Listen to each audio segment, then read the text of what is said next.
Hello, everyone. Welcome to another Coffee Talk. I'm Rochelle Deann Poleon, and I am very excited because I get the opportunity to have these different coffee talks with some of the Buncee ambassadors and learn how they're using Buncee in their classrooms and in their schools.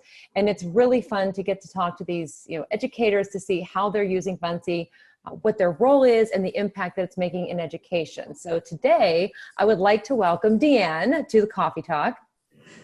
Hi. And I'm so glad I get to see you again. It was so nice getting to see you when we were in, I can't remember where it was at this point, but it was FETC. Yeah. So many places, and you get to run into ambassadors, and we had some time to connect. So that's always my favorite thing, to meet people like in real life. But welcome, and thank you for deciding to join me today for this coffee talk. For those who may not be familiar with you or your work, could you share with us a little bit about your background, your educational journey, or anything you'd like to let us know? Yeah, I started out as a secondary ELA teacher. I started teaching in 2000, so I've been around for a while. I can't believe how long. And as I continued, you kind of, start to get bored. And I couldn't do that because I knew I have a long career ahead of me. So I had the opportunity to reach out to our tech people here, and especially when Mike Drezick became one of the tech integrators. And I just kind of said, these are some of the things I've been doing. I would love to see what else I could do with them. And with the support at our school, I kind of started pulling in technology and integrating different things. And Buncee was one of the first things that we used. And it just kind of reinvigorated my classroom, like my teaching, my students. We all, we learned together because I had no idea what I was doing. And then last year, at the end of the year before, our school offered another position for tech integration. And everybody in my hallway was like, you got to do it. You got to do it. You're the only one that knows anything. And I'm like, I'll try. And so the last 2 years I've spent as a tech integrator in my district, which is very different from English 9 or English 10, going from that to no classroom and K through 12 in 5 different buildings. So it's been a little journey. Yeah, and and I knew a little bit about what you do because I remember the number of students that you work with and all the buildings and everything. But what I find most interesting is how you say that, like, you didn't know what you were doing in terms of technology, and now what a shift to what you're doing today, which just goes to show, like, you never know what your passions are and your interests are. Like, you got to put yourself out there and try, and not be afraid to learn from the students, even though, and I've been teaching longer than you, but it was something that was always uncomfortable, right? Because you feel like I have to know everything. But when it does come to certain tools like Buncee, it is easy to get started, and it's totally fine, even though I didn't think that, and you can probably agree, like, totally fine to just let them go with it and run in whatever direction they want to go. So I was going to say, what role does technology play for you? But I can tell that it plays a huge role. But I will ask you, when you look at different tools to use for, students, or if teachers come to you and say, I want to do this activity, or I have no idea in this area, like, what are some things that you might consider before, like, when you recommend a tool? I mean, for me, I'm like Buncee, because you can do so much with it, but are there, things that you consider first? I do think about Buncee often because I love how you really can make it as difficult and challenging as you want. So you can really do it in the lower grade levels and also use it at the higher grade levels and make it more of a challenging assignment to them. And it's just like a ease of access. You can figure it out easily. So those are the types of things that I look at for other products that we use, just to see how easy it is for the kids to understand and to learn, and for the teacher to feel like if I couldn't be there, that they would be able to do it without me. So those are some of those. That's like where I would start, just thinking about that. Yeah, and I totally agree. Like, I have students who've said, oh, I don't want to use technology, or even teachers, like, we hear that often. But it is nice that, like, everybody can find what they want, and they can start with, say, the templates and just build from there, or they can totally go from scratch and make it as simple or as complex as they want. So in your role, do you have some things that you could share with us to show us how you do use Buncee? Yeah, absolutely. Awesome. I have One of the first things that we did this year, actually, with the new digital citizenship competencies was to work with a fourth grade group, actually the whole fourth grade in the one building. And we did some app smashing with Buncee and the merge cube in the co-spaces. So they did, they had to kind of reimagine what these words mean in their world, in their technology use. So this was just one of the examples. So we had them do 5 sides, the 5 competencies. And they had to take these and then put them in, and I'll show you in co-spaces what that kind of looks like. So this is what they ended up doing with their products, with their slides in Buncee. They put them on the merge cube. And then everyone was able to view each other's merge cube. So this is what, and they had to like code the person to say something. So that was one of the first things we did this year. And that was 4th graders who had never used Buncee before. So we never used co-spaces before either. So that was kind of fun to like get them to do all of that. And then, this one. Just kidding. I'm just hitting everything wrong. I think it sometimes just does that with Zoom, but I will ask you, whenever you told the students, whenever they found out that they were going to be doing these things, was not just like Buncee, but like taking one thing and then app smashing and doing all of that, like were any of the students or even teachers that would use that, like, wait, we're going to do what kind of thing, or how does that work? I'm sure they were like really excited about it, right? The teachers are always kind of like, what? We're doing what? We're app what? Like, they have no idea. And I'm like, don't worry, I'm here. We're going to walk you through. We'll do it together, you know. And they were able to help the kids as we went through it a little bit more too. But the kids love it. They're like, we're going to do this. And I'm like, yeah, and you're going to be awesome at it because I'm going to show you how to do it and you're going to do it, you know. And they loved it. They loved that they were doing something in one platform and then switching it over to another and seeing it differently. And, you know, it was cool. So one of the other things that I have recently done actually is creating some breakout EDUs for a math teacher. So she, of course, does all the math stuff because I can't do that.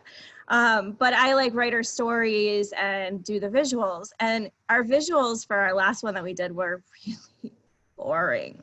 They were really boring. It was pathetic on my part. And I'm sitting in her room the one day she was doing them with her kids, and she had some time in between the 2 classes. And I was like, we need to put these in Buncee. Literally, I put all, there were like, I think there's 4 different slides on this. I did them in like 30 minutes. I had everything so it looked better. I had them in the breakout EDU and updated it for all the students. And then I was like, look how pretty. They're so much nicer looking. So this was one of those. This is one of the pages, and it goes through the story, kind of, you know, simple things, but it just brought a little life to it, I think. And the teachers were excited. Yeah, and the one thing too that I always get when I see the immersive reader, and I think about, you know, students being able to now, like, whatever has been created, this is not just something that's specific to like that one class or that school, because you could share that with students anywhere. And in being able to have that language capability now becomes not just like, oh, we created, like if it's a student, we created this project just for this one class, or as a teacher, I made it for my one group of students. That can be shared on a global scale. Like, that's amazing. I mean, technology, even sometimes it doesn't always work, right? Because we can't shift between tabs. However, when it does work, it's amazing what we can now accomplish with that. But you're right, they look, I can just imagine what they looked like. But anything that you put into Buncee, I always smile just to see how people are using it, right? Yeah, it just brought some more life to it, I think. One of the other things that we did this year was with 5th grade math. So the teacher had come to Mike and I and said, I really would like to use Buncee. I would like to help my students with math word problems. And she had also wanted to be able to know how to use Buncee for other projects that she did throughout the year with like her flex group and things like that. So I was like, okay, well, let's see your math problems again. Even 5th grade math was a little difficult for me. So we watched through it together.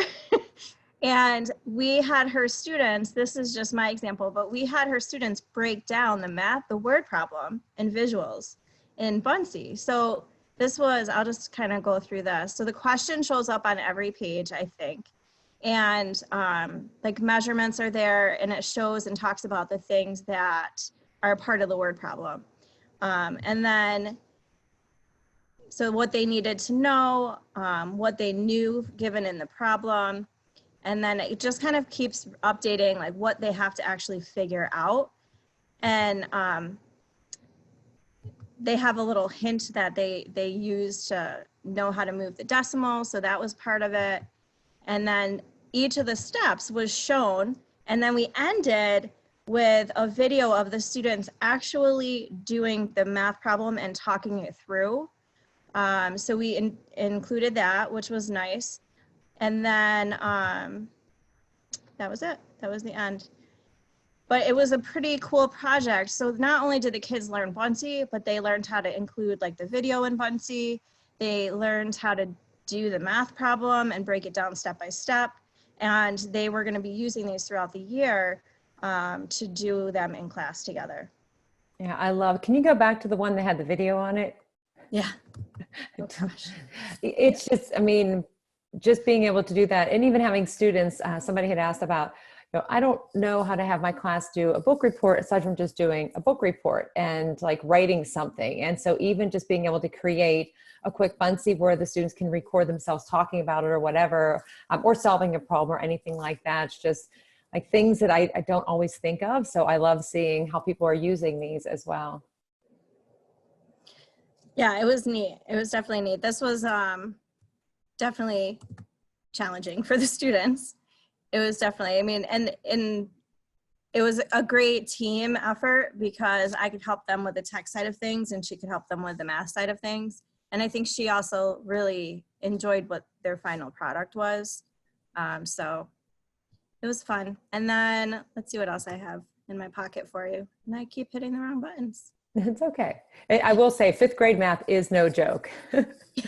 Right. I would like to know, did I pass fifth grade math sometimes? Because I see what, you know, my friends, their kids are bringing home as far as math problems. And I just don't remember it being, I don't know if it's just, they move things along at a faster progression now, or I just forget that I did struggle in math. I mean, now definitely math can be a little bit challenging for me. So I try to avoid it as much as I can. Unless, of course, I'm creating a Buncee about math. Then I have no problem with it. The other project that we worked on this year is actually, I used one of the templates that already existed in Buncee and I put it into Spanish for the Spanish class. And I actually went and worked with a foreign exchange student that we had at the high school. So if any of the Spanish is wrong, it's on her. But I turned the whole template into Spanish directions, and the students are going to do this in the upper level where they have to like answer all of the tasks that are put here. So it's kind of like a make your own camping story, but all in Spanish. And if you see, I have a cheat over here at the end because it's hard to find the accent letters and things. So once I got them, I had to put them there so I could put it in throughout the rest. It's not easy. I always use the, on my computer with the desktop, I know the number code for them and I can type them really quickly, or if you're on a Mac, but sometimes, you know, not everybody has the exact same devices. So having that is a great idea. I think I've done the same thing before. Yeah. So I'm excited to see how those turn out. I think the kids will have fun with that. And I'm just going to ask them, like, as they go through to anything they add to the picture to label it in Spanish. So I thought that was fun. The teacher is excited to do that. She's just waiting to get to the right point of the year, which is not in the middle of winter here. This I actually made today, which I was kind of excited that we have such cool backgrounds in Buncee. I'm doing this project. I've never worked with a Dash robot before.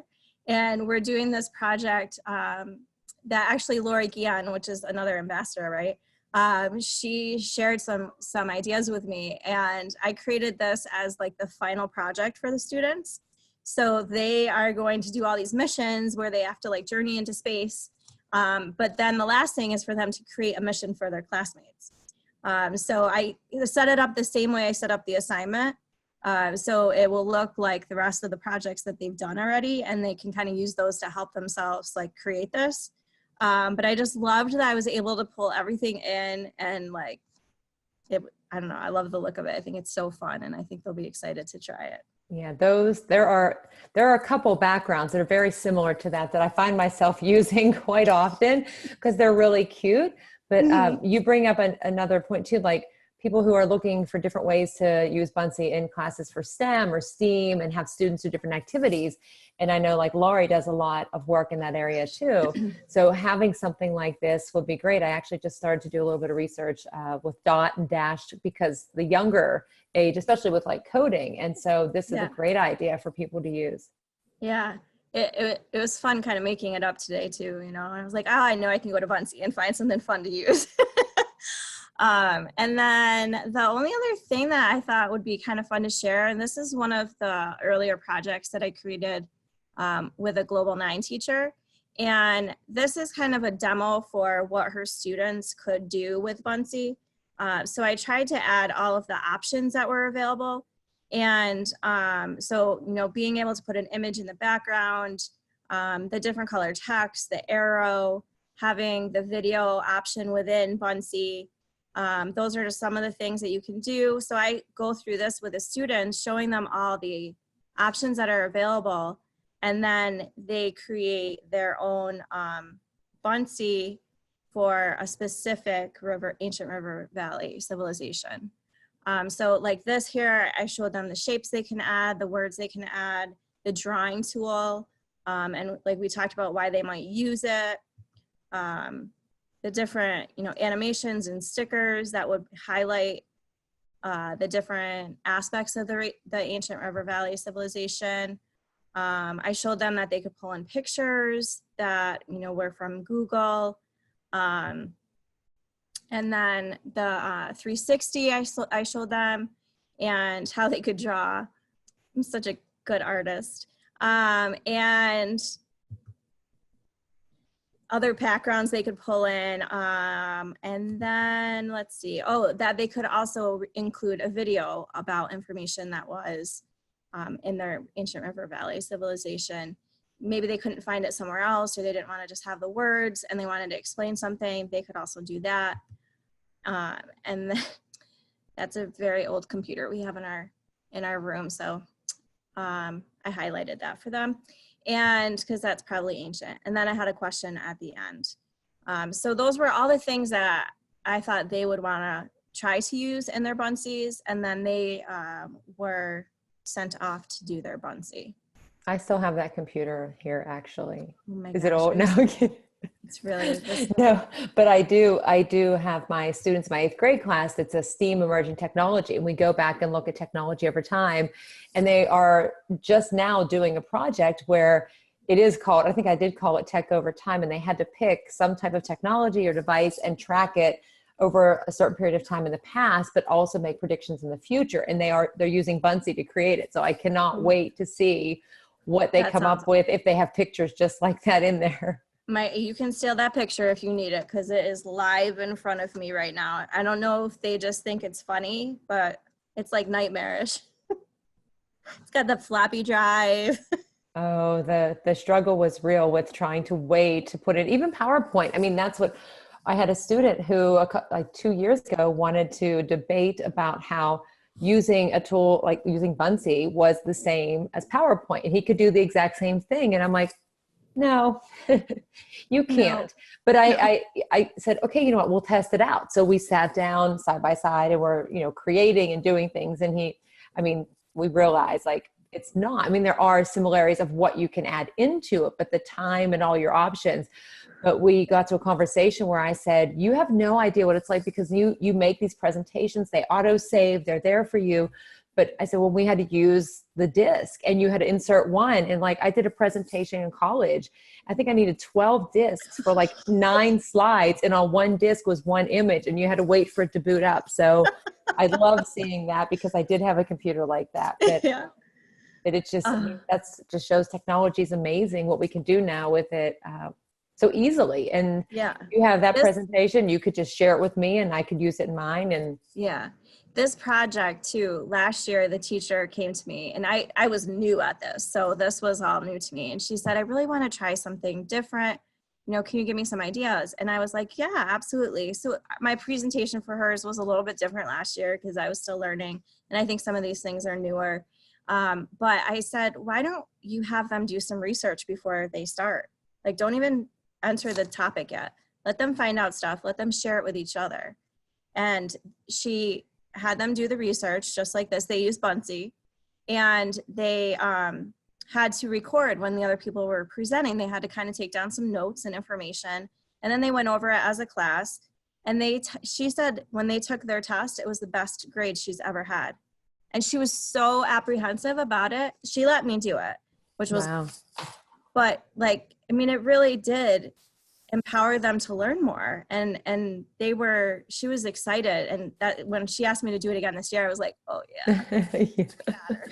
That's right. It just takes, I mean, but sometimes there is that like, I don't know if I want to do this because I've been doing things this way. You know, how much time am I going to invest in it? Is it going to make any difference? But whenever you get the feedback from the students and you see, like for me, when I log in, because they're in my dashboard and I can see that they're not only creating for my class for Spanish, but they've done them for history and English. And then I think, wow, they're sharing that with those other students, the other teachers. So it is awesome to see. I mean, it's one thing for me to go, oh, this is the best thing ever. But for students to come back and tell you, and actually I had a student come in and say, when do we get to make a Buncee? And I said, how do you even know about Buncee? It was like the first or second day of school this past year.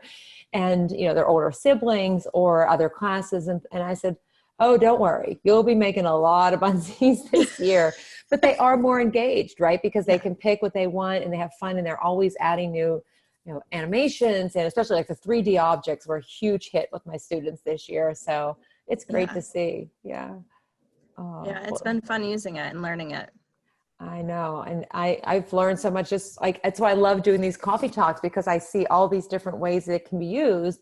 And then, you know, next time I'm at a conference and and I don't teach elementary, but somebody says, oh, what could I do? You know, I can't use this tool in elementary. I go, but you can, because I know fifth grade math or, you know, ELA or whatever. So yeah. Anything else you want to add or share? Any advice you'd give somebody who's like, oh, you know, I don't know where to start. What should I do? You should just hand it over to your students and give it a try. They'll teach you how to use it. I mean, there's stuff that I literally learned from my students that were using it when I was still in the English classroom, because this was one of the first tools Mike brought over. And my honor students were doing short story reviews, and they all had different short stories, and they had to teach it to the class, and they had to, you know, do a Buncee. And I was like, I'll do a Buncee with you on a different story, but we're going to learn this together. And, you know, it just, if you want to try something new, you just have to jump and try it. I think that was fantastic advice. Like, just seriously, to the students, 100%. All right. Well, thank you for sharing and all of the great examples and for taking time today for Coffee Talk. Thank you. And I hope you had fun. Yeah, it is fun. It's great to see what everybody's, you know, well, to get to know you and to see how you're using it in your role. But you also give a lot of good advice for educators too. So thank you again. Thank you. Have a great day. You too. We'll see you all next time.